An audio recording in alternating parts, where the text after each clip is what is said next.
Este contenido fue producido con recursos del Programa Nacional de Concertación del Ministerio de Cultura. Bueno, quiero contarles un poquito de la historia de mi vida en este lugar. Yo nací hace 43 años en este lugar. Mi papá, costeño de San Martín de Loa de Bolívar, llegó a este lugar buscando nuevos horizontes, como pieles, pescado. Él vino de cacería, porque en ese entonces se vivía, era de esto, de tráfico de pieles, de venta de pescado seco.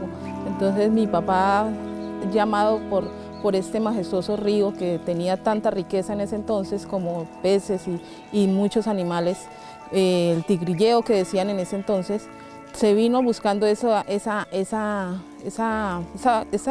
vida que le gustaba a él. Mi papá llegó acá en el 58 a vivir y a conocer este lugar, por recomendaciones de mucha gente, que el lugar es muy bueno para la pesca, que había mucho pescado. Entonces él se inclinó a entrar hacia estos lugares.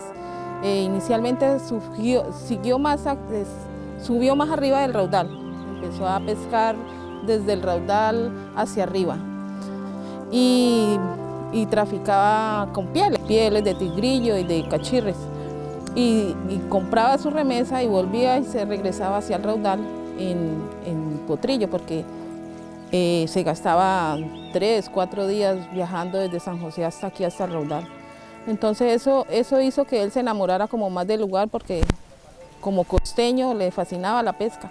Entonces se fue enamorando mucho de este lugar. Él estuvo, después de que se acabó el tráfico ya de pieles, que ya empezó la policía como a molestar un poco con esto, él empezó a hacer canoas de los árboles, porque este lugar lleno de árboles, de mucha vegetación, de mucha selva virgen. Entonces empezó a fabricar canoas de madera y empezó a trabajar con este arte de hacer canoas para poder viajar más cómodos hacia San José. Ya llegaron los motores, entonces empezó a vender esas canoas con la misma gente que fue llegando. Ya como en el 60 se cansó mi mamá de seguirlo de lado para otro y se radicaron aquí en el raudal. Ya no quiso andar más por el río ni de puerto en puerto, sino que ya decidieron totalmente quedarse aquí en el raudal y vivir aquí, ya no moverse más. Ya cuando mi mamá decide quedarse estática aquí en el raudal del Guayabero, ya por los hijos, porque en cada puerto donde llegaban somos 8 hermanos, entonces eso generó que mi mamá ya no quisiera andar más y mi papá quedarse en un solo lugar. Entonces vieron como un puerto muy, muy bueno para vivir este lugar, porque tenía aguas veraneras, un caño muy bonito, el río muy cerca y unas rocas espectaculares. O sea, el lugar les pareció como el más indicado para habitar. Y ya como que se enamoró mi mamá del lugar y no se quiso mover más de acá. De ahí de los 60 empezó ya mi tío Luis Montero, hermano de mi papá, a llegar donde estaba mi papá. Aquí solamente había una casa que se llamaba Casecín. Inicialmente ese raudal se llamaba Casecín, porque había una casa que mi papá había hecho de zinc, y entonces solo estaba esa casa habitada.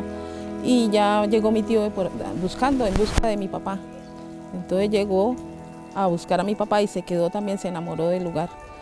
Y ya se formaron esas dos familias, hermanos pero diferentes familias, mi papá con su esposa y sus hijos y mi tío igual con su esposa y sus hijos. Y repartieron la mitad del raudal. O sea, mi papá le dio un espacio para que él empezara a construir su casa y mi papá se quedó con la otra lado. Y ya empezó a llegar mucha gente por el medio de la coca, que por el medio del río hacia arriba hay muchas veredas, muchos caseríos. Entonces empezaron a traficar con esto, porque era el único lado por donde se podía viajar, que es el río. Entonces se fue poblando casi todo en familia. Fue llegando hermanas de mi mamá, de mi papá, hermanos, y se fue poblando. Y se fue formando el caserío. Hasta el momento pues igual sigue siendo, somos todos una sola familia. Este contenido fue producido con recursos del Programa Nacional de Concertación del Ministerio de Cultura.